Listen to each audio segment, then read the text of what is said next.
Hi guys, welcome to Spoken English Conversations, and today we'll see Spoken English Conversations part 2. Okay, మీరు తెలుగు నుంచి ఇంగ్లీష్లోకి సెంటెన్సెస్ని convert చేయొచ్చు. So తప్పక చూడండి ఈ వీడియో మీకు నచ్చినట్టయితే లైక్ చేయండి. సో ఫస్ట్ సెంటెన్స్, మీ పేరు. సో ఎవరైనా మీ పేరు అని అడిగినప్పుడు మీరు ఇంగ్లీష్లో దాన్ని ఎలా అడగాలి? Your name please.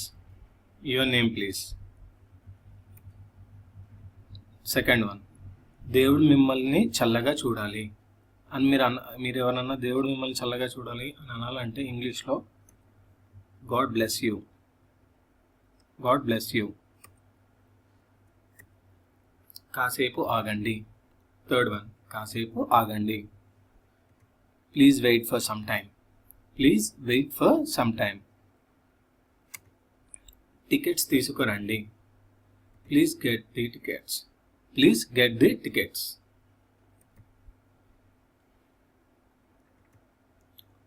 దయచేసి కిందికి వెళ్ళండి. దయచేసి కిందికి వెళ్ళండి. మీరు ఎవరైనా దయచేసి కిందికి వెళ్ళండి అని చెప్పాలంటే ఇంగ్లీష్లో please go down. Please go down. జాగ్రత్తగా డ్రైవ్ చేయండి. మీరు ఎవరికైనా చెప్పాలంటే జాగ్రత్తగా డ్రైవ్ చేయండి అని ఇంగ్లీష్లో దీనికి సమానంగా ఎలా చెప్పచ్చు అంటే డ్రైవ్ సేఫ్లీ. Drive safely. నా పేరు రాము.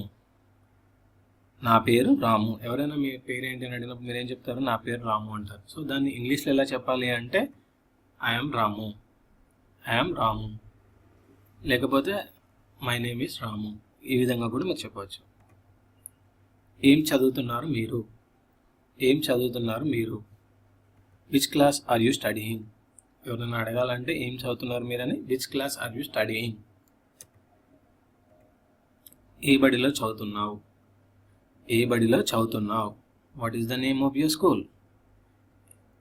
What is the name of your school.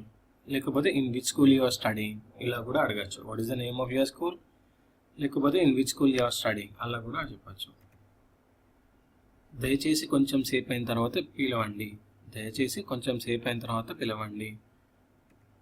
Please call later. Please call later. Later అంటే కొంచెం సేపు అయిన తర్వాత.